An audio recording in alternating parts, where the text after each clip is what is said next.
Only in New York City do you come into the hospital for a sore throat and leave with stitches.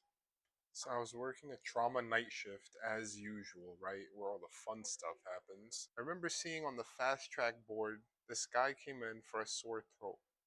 I don't know why, but his name just stuck out to me. I couldn't tell you why. His name plus sore throat. Okay, whatever. Carried on with my shift as usual, right? Had a fracture, had a laceration. I remember that night pretty well.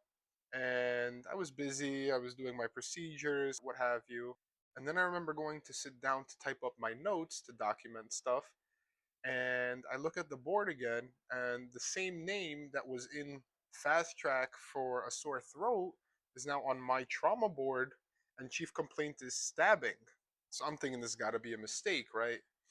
I go to talk to the triage nurse, tell them, hey, this person was on the board like 3 hours ago for a sore throat. How did they end up on my trauma board with stabbing? He goes, yeah, I don't know, but it's exactly what it sounds like. He was here for a sore throat, now he got stabbed.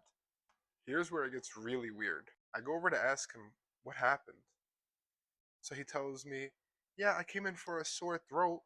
I went to the fast track area and they told me there was a little bit of a wait. So I went across the street to the deli to get a cup of tea. And as I was walking back into the hospital, some random dude just runs up behind me and stabs me 4 times in my back. Now, the area that I was working in and where the hospital was wasn't a great area, right? Stabbings and shootings weren't all that weird to us. But I asked the guy, I said, where are you from? And he said he was just visiting on vacation. So that made it even worse. In any case, I stitched him up, made sure everything was fine. Getting stabbed in the back is pretty bad and pretty dangerous, right? Because you have a lot of important things that are accessed through the back: your spinal cord, your lungs, your chest cavity.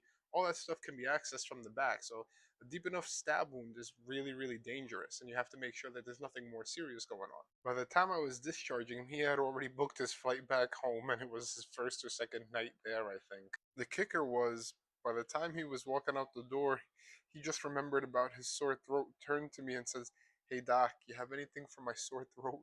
Poor guy. Just goes to show you, you gotta be aware of yourself and your surroundings at all times in New York City.